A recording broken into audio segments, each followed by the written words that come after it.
Kali ini kita akan membahas mengenai ekosistem.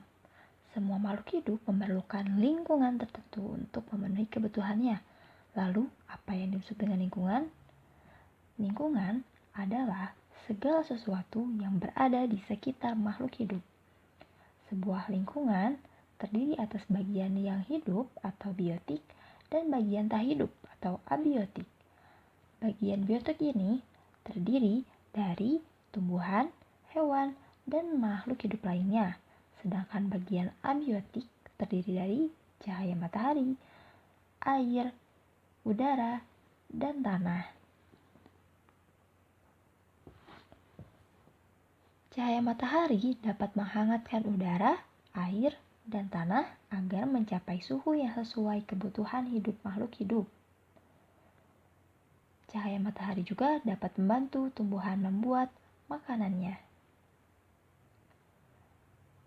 Adapun air dan tanah yang merupakan bagian penting dari sebuah lingkungan. Air yang turun dari hujan akan meresap ke dalam tanah dan dimanfaatkan oleh tumbuhan yang hidup di atas tanah dan oleh makhluk-makhluk kecil yang ada di dalam tanah.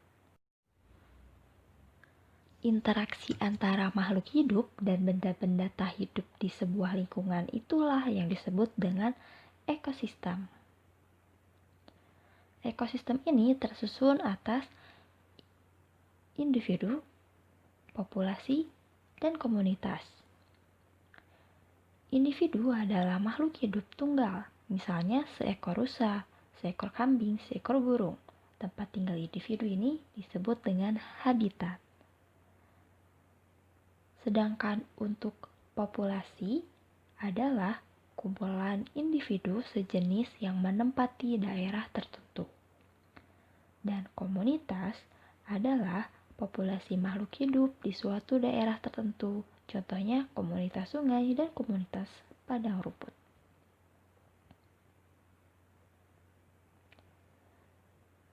Inilah yang disebut dengan individu, populasi, dan komunitas.